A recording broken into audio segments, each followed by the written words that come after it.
This is America Weekend. I'm Mike Bennett. One of our favorite guests every week is Greg Quinn, who was responsible for bringing black currants back to the U.S. market and grows black currants on the Currant farm in the Hudson Valley, New York. And here's his weekly story. I'm Greg Quinn. Welcome to this week's entry in Notes from the Currant Farm. Mornings on the Currant farm begin in the dark this time of year. The exceptions are when it's clear and the moon sifts light through the trees and over the snow, and the result is a crystal landscape of shadows and stillness. Now, my habit upon rising is to gaze out the bedroom window over the pond, behind the farmhouse, and the surrounding fields and trees. After all these years, the beauty of this place just still startles me. My attention was immediately snatched by a sudden movement. I focused at the end of the pond where the open water was still gently flowing over the dam. There, in the small, unfrozen patch, were the ripples of something that had just broken the surface. I strained to see other movement in the moonlight for several minutes, but there was none. I scanned the edges of the pond for signs of a duck or a goose, which are usually the only active visitors this time of year. The fish are quiet, and the muskrats, turtles, and frogs are all tucked away in deep slumber. Then, at the opposite end of the pond, where the creek flows in, the small patch of open water there was punctuated with a splash. The moon lit the rounded hump of an animal's back as it surfaced and dove back under with the smooth, graceful movement of an aquatic dancer. I instantly knew what I was seeing, a North American river otter. The habit of the other otters I'd seen in the pond this time of year is to swim the 150 feet beneath the ice from opening to opening. So I turned my attention to the other end of the pond near the dam again, and sure enough, the otter fluidly glided up from beneath the ice and onto the dam with a sunfish in her mouth. The light was just enough to clearly see the weasel-like visitor, a glint of wet fur, and her flopping breakfast. This 3-foot-long otter was either young or perhaps a small female. There are 13 species of otters in the world. The North American otter is not very common. They're on the sensitive species list.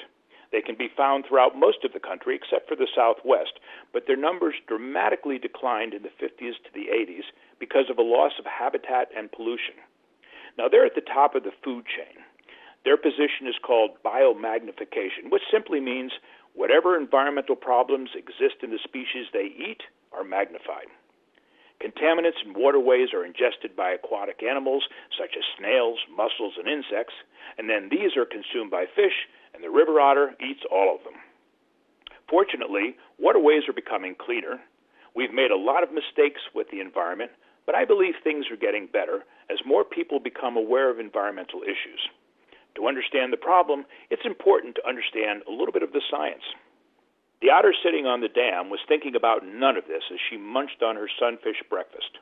All animals have a level of satisfaction when eating, and I'm sure some even achieve real enjoyment.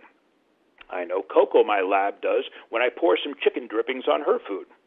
I could imagine this otter was really enjoying her meal. In fact, otters are one of the few wild animals that seem to truly enjoy most of their life and even have fun. They don't spend much time worrying about building nests or dens. They just find an unoccupied beaver lodge, muskrat burrow, and move in. They don't spend much time hunting for food either. They travel waterways from pond to pond or the banks of rivers where there's always an abundance of fish, snails, crawfish, and even the occasional bird's egg or a wild blueberry bush. They do, however, spend a lot of time in what might be called frolic. I've watched their distinctive loping gait bounding up the little slope on the side of the pond in the snow. They turn around and launch themselves in a belly flop head first, sliding down the snowbank with their front paws tucked by their sides, out onto the ice, and sometimes somersaulting at the end of their journey with what can be called pure happiness. Then they run back up the hill and do it all over again and again. It's impossible not to smile watching this game. Due to conservation efforts, cleaner waterways, and repopulation projects, the river otter is coming back. I'm not sure what miracles really are, but this seems like the perfect time of year to ponder that. I think everyone gets to decide what a miracle is for them. It might be something as simple as a playful little animal whose visit reminds me I'm not taking enough time off just to have fun. Or it might be as breathtaking as the silhouette of a wedge of migrating geese that just happened to pass a full moon on a winter's night. Or it could be when the wind, moisture, temperature, pressure, and gravity all conspire to create that one unique, perfect snowflake.